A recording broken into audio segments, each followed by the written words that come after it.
Nah, kinerja itu the six model atau tolak ukur gitu ya yang bisa kita gunakan untuk membuat karyawan-karyawan yang kita miliki itu mencapai kinerja yang bagus, kinerja yang maksimal. Itu Kurt Binder itu menetapkan ini the six box ini atau 4 kotak yang diprediksi bisa membuat seseorang itu memiliki performa atau kinerja yang bagus. Yang pertama yang pertama adalah expectation and feedback. Jadi kalau kita mau mengukur kinerja karyawan kita lihat dulu gitu ya. Ekspektasi kita seperti apa, ekspektasi dia seperti apa, kemudian feedback yang bisa kita berikan bagaimana gitu. Expectation and feedback, kemudian tools and resource, kemudian consequences dan incentives, skill and knowledge, selection and assessment, kemudian motif ya atau motivasi and preference. Nah, setelah ini saya jelaskan satu persatu ya. Kalau yang di atas itu berbicara lebih pada hal-hal yang sifatnya itu eksternal. Jadi tidak pada diri karyawan, tapi pada sekitarnya gitu ya, pada hal-hal yang sifatnya di luar. Sedangkan yang di bawah 456 itu berbicara hal-hal yang sifatnya ke dalam diri karyawan ya. Nah, kalau yang 1, 2, 3 itu lebih keluar. Jadi ini nanti yang akan berkaitan dengan kita sebagai owner gitu ya, kita sebagai pebisnis.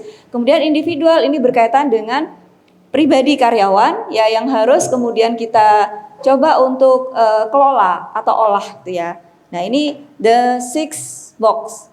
Apa sih sebenarnya gitu? Yang pertama itu expectation and feedback. Nah, kita untuk mengukur atau melihat kinerja karyawan, kemudian kita berusaha untuk membuat kinerja karyawan kita itu sesuai dengan yang kita tetapkan ya, dengan output yang kita inginkan, kita harus cek dulu ya deskripsi dan ukuran hasil kerja yang diharapkan. Karyawan-karyawan itu sudah job desk-nya sudah jelas nggak? Karena khawatir kita ngasih tugas, tapi sebenarnya nggak jelas tugasnya itu.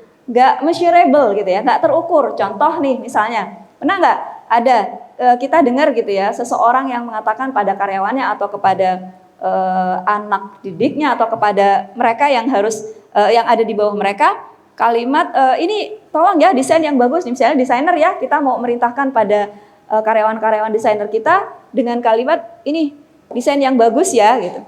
Padahal kita sendiri tidak bisa memberikan kepada dia bagus itu yang seperti apa sih gitu.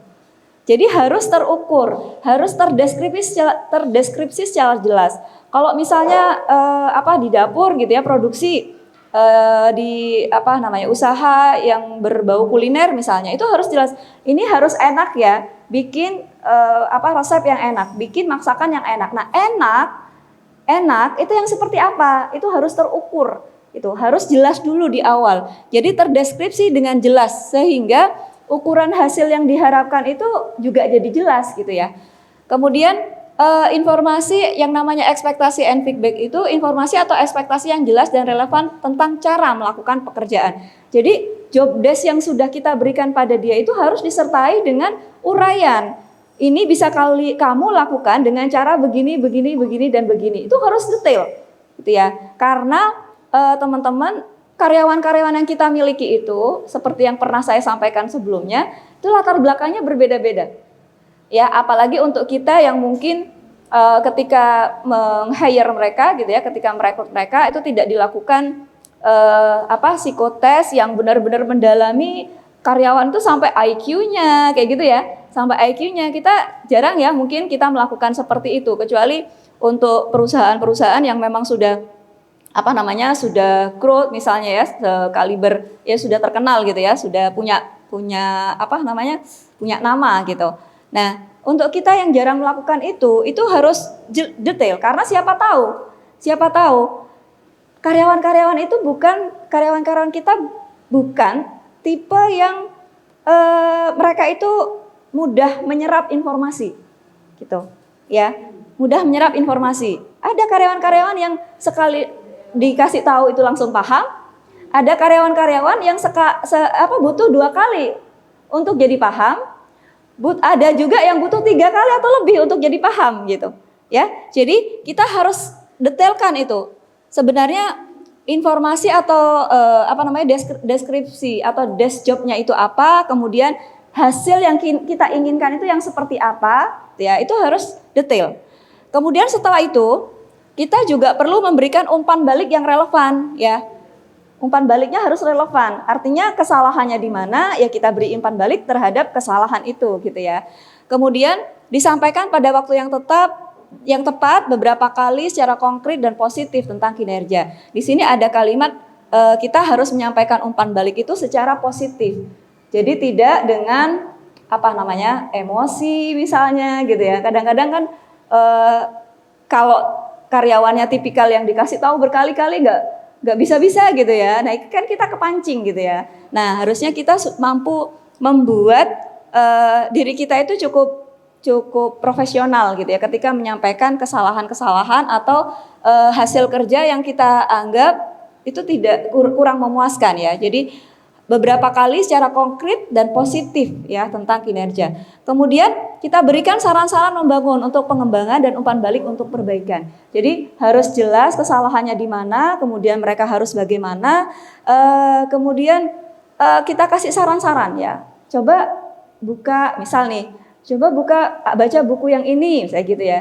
Coba cari resep yang ini, misalnya kayak gitu. Jadi memberikan umpan balik yang positif. Ini adalah expectation and feedback. Harus kita tentukan di awal. Ya, pada karyawan-karyawan kita. Deskripsinya itu harus jelas. Sama-sama di gudang. Tapi kalau misalnya di sana ada 3 orang, ya, ada 2 orang, satu dengan yang lain, itu job desk-nya upayakan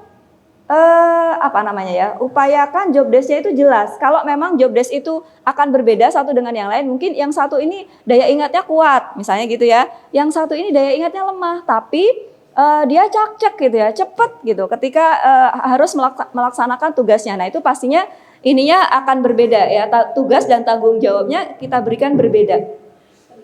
Oh, permisi.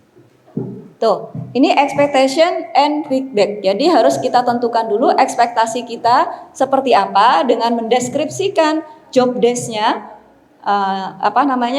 pekerjaannya itu harus bagaimana gitu. Karena tidak sedikit gitu ya orang-orang yang meminta orang lain untuk melakukan sesuatu, tapi sebenarnya tidak jelas apa yang harus dilakukan.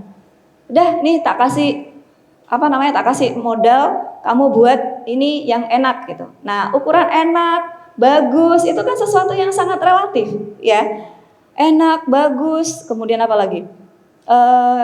Cepat gitu ya, itu sangat relatif.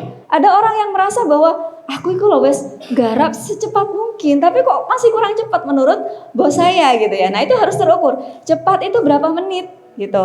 Cepat itu berapa jam gitu. Jadi harus ada ukuran-ukurannya. Ini harus selesai dalam waktu sekian menit. Target ini harus tercapai dalam waktu 1 bulan misalnya atau 1 pekan misalnya. Nah, itu harus benar-benar terukur ya. Kemudian yang kedua tools and resource ya. Sebelum kita mau mengukur bagaimana kinerja karyawan-karyawan kita, hal yang juga perlu kita evaluasi atau kita cek adalah ini, peralatan dan sumber daya. Kita sudah cukup berikan ini enggak pada mereka gitu ya. Peralatannya, sumber dayanya, kemudian kita kasih tahu waktunya, bahan bakunya gitu ya. Kemudian istilahnya itu modulnya, nih kalau pelatihan-pelatihan, training-training modulnya itu sudah ada enggak gitu. Itu tools, peralatan yang akan digunakan oleh karyawan untuk mencapai kinerjanya. Nah, kalau kita tidak berikan ini, sementara tuntutan kita itu tinggi gitu ya, enggak mungkin sepertinya akan bisa dicapai oleh karyawan-karyawan kita. Kita minta dia menyelesaikan kita minta dia untuk membuat konten nih. Misalnya nih, untuk teman-teman yang sudah punya konten kreator ya, kita minta dia untuk bikin konten itu dalam sehari 10 konten. Ya, 10 konten misal nih. Tapi device yang kita siapkan gitu ya, itu kurang bisa ngedukung gitu. Itu kan juga susah dan menjadi tidak adil kemudian ketika kita mengatakan loh kinerja kamu nggak bagus.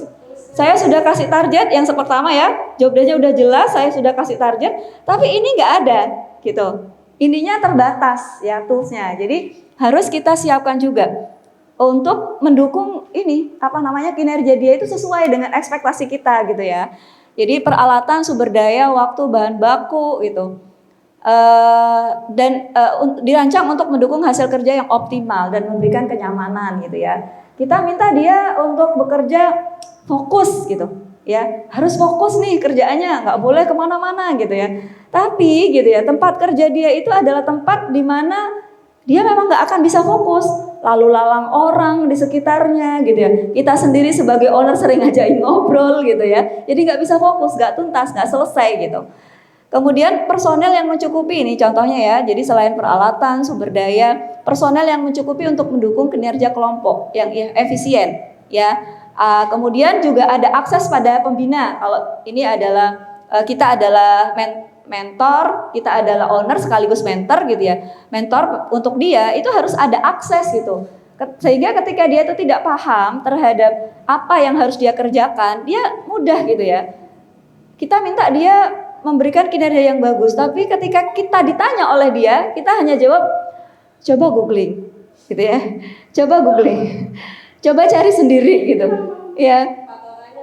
Iya, coba cari sendiri. Nah itu menjadi sesuatu yang kurang adil. Seharusnya meskipun kita sendiri itu tidak paham gitu ya, kita menyiapkan mentor gitu ya. Kita menyiapkan mentor untuk dia sehingga apa yang kita harapkan itu apa yang kita harapkan dari dia kinerjanya gitu ya, itu terrealisasi gitu. Jadi kita perlu personel yang mencukupi untuk mendukung kinerja dia ya. Kalau tim ya kinerja tim gitu. Kemudian yaitu akses pada pembina, manajer, pimpinan, sehingga kalau ada hal-hal yang dirasa kurang dipahami itu lebih cepat gitu. Kemudian alat ya dan sumber daya yang direferensikan, mudah digunakan dan sesuai peruntukannya itu juga perlu. Tapi ternyata sumber alat yang kita gunakan itu misal nih ya, bak mudah pecah gitu ya. Terus apalagi mixer gitu ya mudah rusak gitu ya. Kita tidak memberikan perlengkapan yang baik. Kemudian hasil atau output yang dia berikan gitu itu tidak sempurna, tidak sesuai gitu. Ya misalnya mesin produksi ternyata kapasitas hasilnya itu kurang maksimal ya. Nah, itu bukan semata-mata salah dia gitu ya. Kalau dia tidak bisa memberikan kinerja yang terbaik gitu. Tapi juga ada andil ya dari hal-hal yang lain ya, dari mesin dan sebagainya. Kemudian ini juga yang dinamakan tools dan resource ini prosesnya juga ya kita detailkan itu. Biasanya kalau teman-teman yang bekerja di di officer ya, itu perlu yang namanya SOP. Prosesnya itu harus jelas ya. Kalau di kuliner mungkin ini habis beli tepungnya harus yang seperti apa, kemudian diapakan. Nah, itu ada unjuk kerja ya istilahnya. Jadi ada unjuk kerja. Itu harus seperti apa itu didetailkan. Kemudian SOP-nya juga gitu. Termasuk SOP QC, SOP quality control. Jadi kita tidak bisa hanya bilang ya pokoknya dicek. Kalau nggak sesuai nggak bisa, nggak begitu gitu. Tapi sesuai dan tidak sesuai itu yang seperti apa itu harus didetailkan. Misalnya kurang renyahnya gitu ya, atau misalnya ini nggak boleh menggumpal atau apa gitu ya. Itu harus detail. Itu ada di SOP ya, akan ditentukan oleh SOP-nya. Nah ini juga harus jelas. Ya, kalau kita ingin membuat karyawan-karyawan itu menampilkan kinerja yang baik, kinerja terbaiknya, hal kedua ini juga harus kita pahami. Tuh, kita harus siapkan perlengkapan dan sumber daya yang bisa dia manfaatkan gitu ya, untuk menunjukkan kinerja terbaiknya. Itu yang kedua. Kemudian yang ketiga tadi consequences and incentive. Ya, ini tadi kan 1 sampai 3 itu lebih ke eksternal ya, sesuatu yang di luar karyawan. Nah, nih, consequences and incentive sudah benar-benar terukur nggak? Kalau tidak tercapai, itu nanti konsekuensinya apa? Kalau tercapai, insentifnya akan apa? Gitu. Jadi harus kita tentukan ini gitu, sehingga ketika karyawan itu bekerja, dia akan berusaha untuk menunjukkan kinerja terbaiknya. Karena kalau saya itu berhasil, saya akan mendapatkan ini. Kalau saya tidak berhasil, konsekuensinya akan begini. Nah, itu jelas ya. Jadi insentif, misalnya contoh konsekuensi dan insentif ini, insentif keuangan dan non keuangan yang tercukupi. Kalau keuangan jelas benefit ya, salary, gaji, bonus, insentif gitu ya. Ini keuangan. Kemudian kalau non keuangan, contohnya kesempatan untuk gathering gitu ya, kesempatan untuk gathering. Kemudian apalagi kendaraan mungkin, apalagi ya, kesempatan belajar itu juga bisa insentif non keuangan. Jadi misalnya nih kelihatannya punya, setelah kita evaluasi gitu ya, ini kayaknya punya bakat atau punya jiwa kepemimpinan nih. Saya mau buka cabang di sana gitu. Nah, kita bisa berikan itu insentif non keuangan berupa apa? Training. Kita ikutkan training-training berbayar misalnya gitu ya. Nah, dari sana itu sebenarnya mereka juga akan ada ini ya, akan ada beban moral ketika dia setelah pulang dari training itu tidak bisa mengaplikasikan gitu. Akan ada beban moral, dan beban moral itu yang akan dia gunakan untuk nge-up ya kemampuannya atau skillnya, kemampuannya, kemudian loyalitasnya gitu ya. Itu. Jadi insentif keuangan dan keuangan non keuangan yang mencukupi. Kemudian konsekuensi sosial yang positif atas perbuatan yang benar dan baik dari manajer maupun rekan kerja. Nah, ini juga merupakan salah satu bentuk konsekuensi gitu. Ya, kalau misalnya dia berhasil, bagaimana cara kita memberikan memberikan semangat, memberikan motivasi gitu ya. Itu kayak gitu, itu juga harus dipikirkan gitu. Ketika dia itu berhasil mencapai targetnya, kita diam aja. Ketika dia tidak berhasil mencapai targetnya, kita evaluasi. Itu kan menjadi sesuatu yang mungkin akan membuat dia itu kemudian melemah ya motivasinya tuh. Kemudian konsekuensi yang jelas untuk kinerja buruk dan konsekuensi yang sesuai dengan ekspektasi dan umpan balik. Buat apa gitu ya kita kerja banting tulang pagi, siang, sore udah dimarahin dan sebagainya gitu ya. Tapi ternyata kita nggak mendapatkan apa-apa juga. Nah itu. Jadi harus jelas. Ini bisa ini salah satu hal yang akan turut mendukung bagaimana kinerja dia ya dari sisi eksternal. Jadi dari sisi kita sebagai seorang manajer gitu ya. Internal. Nah, kemudian berikutnya yang berikutnya skill and knowledge. Nah, ini adalah sesuatu yang sifatnya internal. Ya, kalau yang tadi 3 itu kayak sarana prasarana itu kan sesuatu yang harus kita siapkan gitu ya. Harus kita sediakan untuk mereka gitu.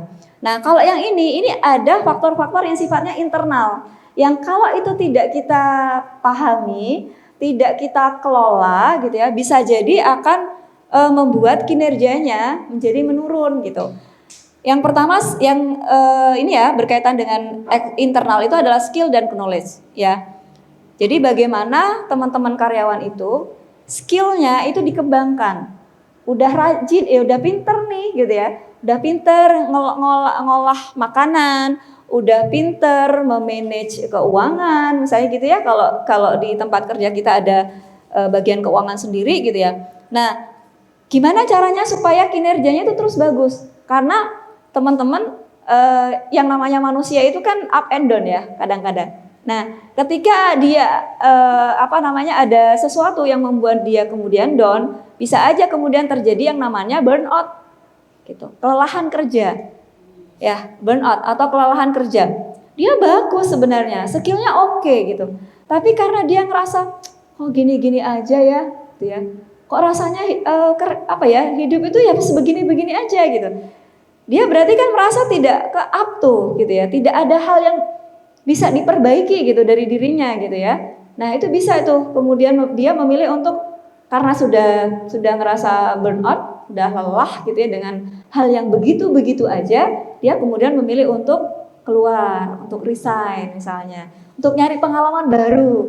Ya, saya berbicara seperti ini karena pengalaman. Ya, banyak sekali yang seperti itu ya. Kalau di bisnis kami itu, misal nih contoh ya, desainer itu maksimal ya. Mungkin kalau untuk yang baru-baru nih, yang baru masuk ketika perusahaan di episode yang memang sudah nyaman gitu ya, itu paling bertahan 2 tahun. 2 tahun itu sudah kelibekan ya, kelibekan dah ngerasa kok apa ya yang perlu saya kembangkan, dia nggak ngerti gitu.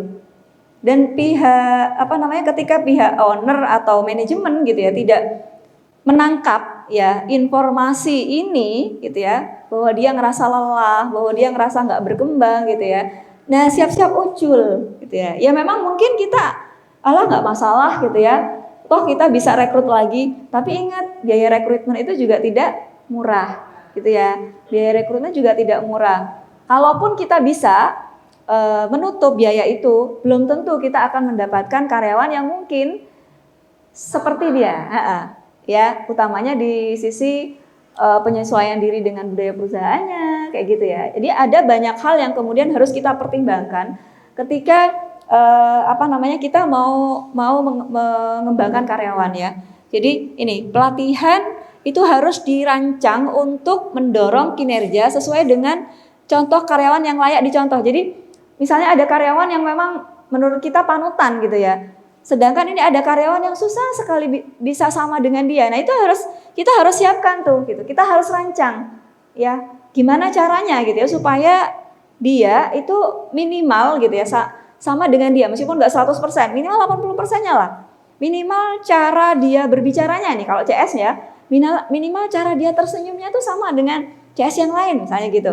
Ya. Jadi itu kita harus rancang sedemikian rupa. Kemudian peluang untuk belajar dengan cara yang efektif dan efisien, baik di ruang kelas, belajar sendiri dengan rekan kerja, dengan manajer atau pembina, ini harus ada ya. Jadi ya karena yang namanya karyawan seperti yang saya sampaikan tadi gitu, ketika dia itu ada di masa yang down, ya kadang-kadang kan kita nggak tahu ya, oh sih kok melemah gitu. Bisa jadi karena masalah keluarga. Nah, awalnya itu masalah keluarga, tapi kemudian dia generalisir tuh, ditarik gitu ya. Kerja juga gini-gini aja, nah misalnya gitu ya. Mungkin secara penghasilan oke, dia masih dapat gitu ya. Artinya penghasilan yang dia dapatkan bisa jadi tidak didapatkan di tempat yang lain. Tapi ketika tuntutan kerjanya rigid, kemudian dia tidak mendapatkan sesuatu yang baru gitu. Bisa jadi dia berpikir untuk mencoba hal yang lain, mencoba di tempat yang lain gitu. Saya ada pengalaman gitu ya. Ada desainer nih memutuskan untuk resign. Ketika pengajuan resign, dia kan diajukan gitu ya pada saya tanya-tanya gitu, apa yang bikin dia berpikir untuk resign, kemudian kemana nanti gitu ya akan resign, setelah ini kemana gitu. Ternyata yang dia tuju nggak desainer lagi, tapi saya akan bekerja di kontraktor sebagai desainer mas, enggak itu ya. Jadi dia bisa jadi kurang merasa berkembang di situ gitu ya. Kemudian pelatihan keterampilan yang efektif, sudah ya. Ada berbagai cara untuk menjadi terampil dengan menggunakan peralatan dan menjadi terampil gitu ya. Jadi sebenarnya ada banyak cara yang bisa kita lakukan supaya karyawan-karyawan kita itu menjadi tahu ya, menjadi punya skill dan knowledge.